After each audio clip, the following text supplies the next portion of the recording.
à travers Katia, toutes les informations de ce qui va émerger des décisions qui seront prises lors de ce congrès. Comme vous le savez, l'Organisation internationale du travail, elle a fêté en 2019 son centenaire.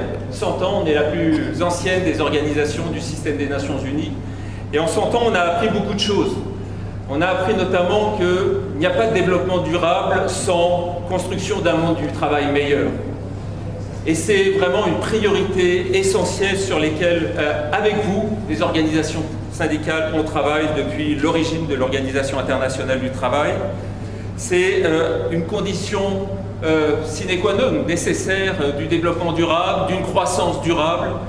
Et c'est des enjeux qui sont essentiels à l'heure actuelle au niveau de la Côte d'Ivoire.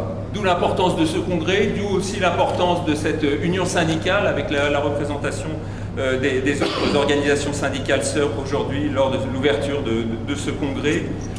C'est important pour les travailleuses et les travailleurs en Côte d'Ivoire puisqu'ils traversent une phase difficile. La crise de la Covid, qu'on espérait voir s'éloigner avec la vaccination, est toujours là, ici en Côte d'Ivoire, en Afrique et ailleurs dans le monde. On pensait qu'avec la vaccination, on pourrait en sortir relativement rapidement.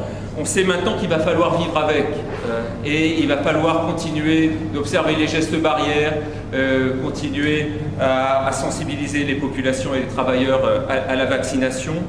Et les travailleurs et les travailleuses, ils sont touchés par la crise de la Covid, par le ralentissement de l'activité économique, par les difficultés qu'ils rencontrent au jour le jour dans leur activité économique, sur aussi la question de la santé, de leur santé, de la santé de leurs proches, qui pèse sur les finances de la famille, mais qui pèse aussi sur le moral de la famille. Et dans ce cadre-là, ce qui est très important aussi, c'est qu'on est dans une phase de lancement du PND, du Plan National de Développement en Côte d'Ivoire. La Côte d'Ivoire, c'est un des pays en Afrique avec la plus forte croissance, une des plus fortes croissances depuis près de 10 ans. C'est important et c'est la volonté du gouvernement que cette croissance soit inclusive, que cette croissance bénéficie à tous plus largement. Et c'est important que les organisations syndicales jouent leur rôle à la fois dans la formulation mais aussi dans le suivi des résultats de ce plan national de développement. D'où l'importance du renforcement des capacités des organisations syndicales pour jouer leur rôle de garant de la justice sociale dans la mise en œuvre de ce plan national de développement. Et dans ce cadre-là, on sait ce qui est important. Ce qui est important, c'est le dialogue social.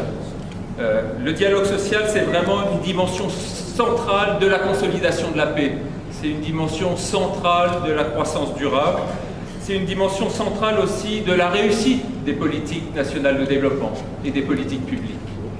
Si ces politiques publiques ne prennent pas en compte les priorités, les préoccupations des travailleuses et des travailleurs, ne prennent pas en compte les priorités aussi du secteur privé, ne cherchent pas à répondre au mieux à leurs préoccupations et à construire un consensus national autour de grandes priorités qui bénéficient au développement économique du pays, mais aussi à l'amélioration des conditions de vie et de travail des travailleurs, alors il n'y aura pas de développement durable en Côte d'Ivoire.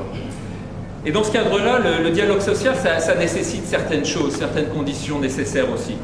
Des institutions fortes et inclusives. La Côte d'Ivoire est un pays modèle. Alors il y a des hauts, des bas, mais c'est un pays modèle en Afrique en termes de construction d'institutions solides de dialogue social.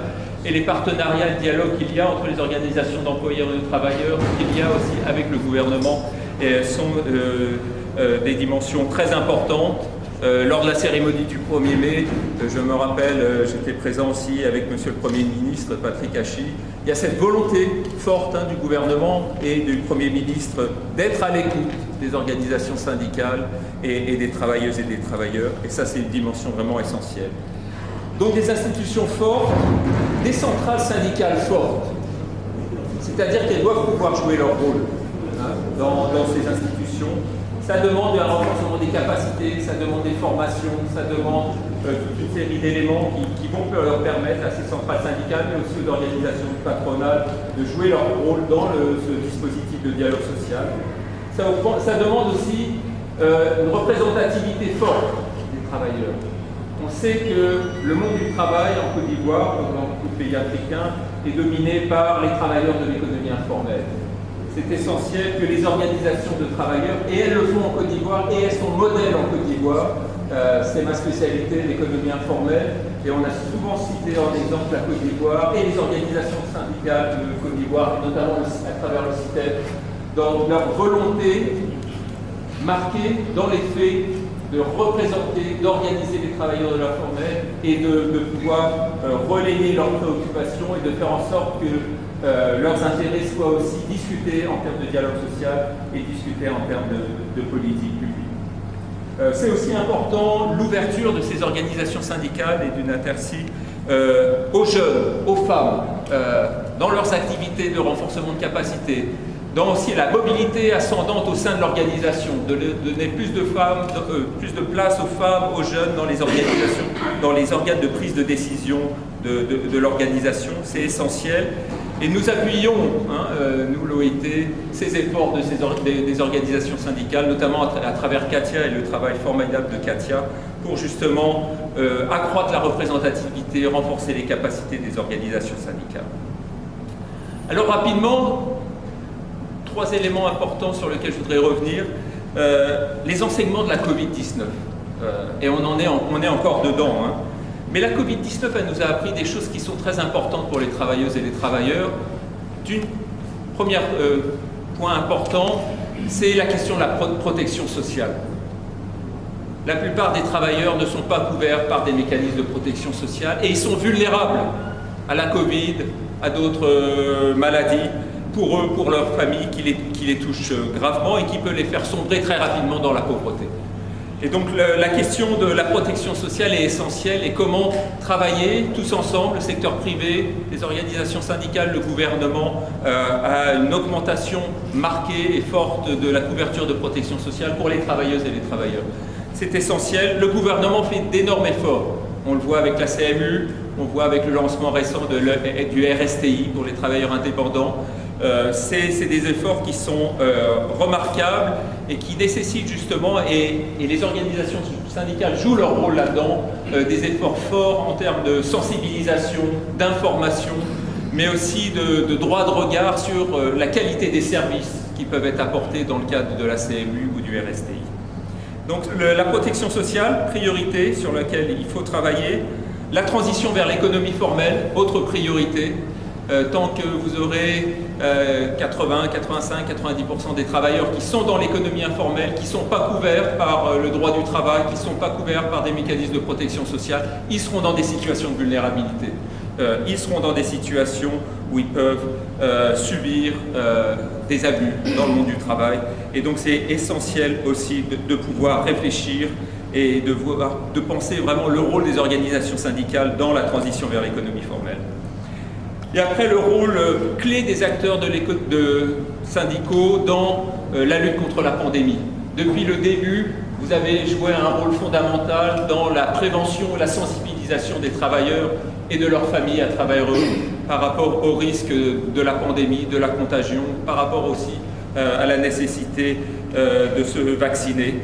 Ça, c'est un rôle essentiel que vous avez joué, que vous devez jouer, et sur lequel le BIT continuera de vous appuyer. Dernier élément essentiel, la question de la protection des travailleurs les plus vulnérables. On le voit bien, il y a des progrès à faire dans le monde du travail, il y a des populations qui sont plus vulnérables que d'autres dans le monde du travail, les travailleurs domestiques, les femmes, les travailleurs migrants. Toutes ces problématiques-là doivent être au cœur de vos priorités, au cœur des réponses apportées à cet enjeu de l'amélioration des conditions de vie et de travail, à l'amélioration du monde du travail. On l'a vu aussi récemment, à travers le scandale de ce qui s'est passé à la télé sur les violences faites aux femmes. Vous avez toujours joué un rôle pionnier et leader aussi pour la protection des discriminations qui peuvent toucher les femmes, la question aussi des violences faites liées au genre qui peuvent être faites aux femmes. C'est très important aussi que les organisations syndicales continuent ce travail. Vous avez des outils nationaux, légaux nationaux. Vous avez aussi, en termes normatifs, au niveau de l'Organisation internationale du travail, la dernière convention qui a été adoptée de manière unanime, ça a été la question de la Convention 190 contre les violences et harcèlements dans le monde du travail. C'est important que la Côte d'Ivoire continue d'avancer sur la voie de la ratification de cette convention et que les organisations syndicales continuent leur rôle moteur pour favoriser ce processus d'adoption de la convention 190. Et la dernière chose sur justement le rôle de l'Organisation internationale du travail. L'Organisation internationale du travail, alors c'est de l'assistance technique, notamment à travers Katia et d'autres. C'est un cadre normatif avec des conventions, avec des ratifications. Ces conventions, ces ratifications, ce ne sont pas seulement des textes que l'on range sur son bureau ou dans une armoire. Ce sont des boîtes à outils qui donnent des éléments d'élaboration de réponses nationales que vous allez contextualiser suivant le contexte ivoirien. Ce sont aussi des moteurs de changement. Une fois que le gouvernement a ratifié une convention, il a des obligations et donc c'est un moteur de changement. Et donc l'OIT continuera à appuyer le gouvernement, bien sûr, dans ce processus de ratification des conventions importantes. La 190 est importante, la 189 sur les travailleurs domestiques est importante. Il y a des recommandations importantes sur la question de la transition vers l'économie formelle, sur la question de la protection sociale, sur la question de l'inspection du travail, etc. Tous ces éléments, on sera à vos côtés pour vous appuyer. Et donc pour finir, je voudrais vraiment souhaiter un plein succès à l'UNIFERSI et à son secrétaire général actuel et celui futur qui seront engagés sur tous ces dossiers et qui vont jouer un rôle. Rappeler l'importance de l'union syndicale, quand on est unis, on est plus fort. Et je voudrais souhaiter vraiment le plein succès à vous tous ici présents, et dire vive le syndicalisme, parce que c'est important pour les travailleuses et les travailleurs, mais c'est important pour le pays. Merci beaucoup.